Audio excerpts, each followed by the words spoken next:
வணக்கம் friends, welcome to Karthik study circle academy. Friends, இந்த question பாருங்க. ஒரு டைஸோட 3 டிஃப்ரெண்ட் பொசிஷன்ஸ் கொடுத்துருக்காங்க. கொடுத்துட்டு நம்மள என்ன கேட்குறாங்க, சிம்பிள் அட்டுக்கு ஆப்போசிட்ல என்ன சிம்பிள் வரும், இதுதான் கொஸ்டின். இந்த மாதிரி 3 இல்லாட்டி நிறைய பொசிஷன்ஸ் 3 ஆர் மோர் பொசிஷன்ஸ் கொடுத்தா நீங்க ஏதாவது 2 பொசிஷன்ஸ் சூஸ் பண்ணிக்கோங்க. ஃப்ரெண்ட்ஸ், நான் first position last position choose பண்ணிக்கிறேன். இதுல எத்தனை சிம்பிள்ஸ் காமனா இருக்குன்னு பாருங்க. ஸோ டாலர் காமனா இருக்கு, வேற ஏதோ காமனா இருக்கா? இல்லை. இந்த மாதிரி ஒரு சிம்பிள் காமனாக இருக்கிறப்ப என்ன லாஜிக் நம்ம யூஸ் பண்ணுவோம்னா, இந்த காமனாக இருக்க சிம்பிள்லேருந்து கிளாக் வைஸ் எழுதணும். இப்போ ஃபர்ஸ்ட் பொசிஷன் பாருங்க, டாலரா. ஸோ டாலர்லேருந்து கிளாக் வைஸ் போயிருங்க. டாலருக்கு அப்புறம் அட்டுக்கு அப்புறம் ஸ்டார். ஓகே. இப்போ தேர்ட் பொசிஷன். ஸோ ஃபர்ஸ்ட் எது காமனாக இருக்கோ அது போட்டுக்கணும். டாலர்னா டாலரு, அதுலேருந்து போயிருங்க கிளாக் வைஸ்.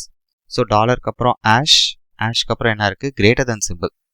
இப்போ கொஷினில் நமக்கு அட்டுக்கு தான் ஆப்போசிட் கேட்குறாங்க. அட்டுக்கு ஆப்போசிட்னா ஆஷ் போட்டுருங்க. அப்போ இந்த கொஸ்டினுக்கு ஆப்ஷன் சி தான் கரெக்ட் ஆன்சர். இதுவே ஸ்டாருக்கு கேட்டிருந்தா கிரேட்டர் தேன் வரும், கிரேட்டர் தேன் கேட்டால் ஸ்டார் வரும்.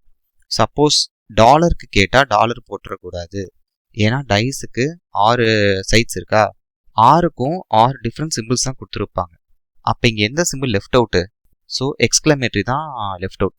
அப்போ டாலருக்கு கேட்டால் எக்ஸ்கிளமேட்ரி கேட்டால் டாலர். ஸோ இந்த கொஸ்டினுக்கு அட்டு தான் கேட்குறாங்க. அப்போ ஆப்ஷன் சி தான் கரெக்ட் ஆன்சர்.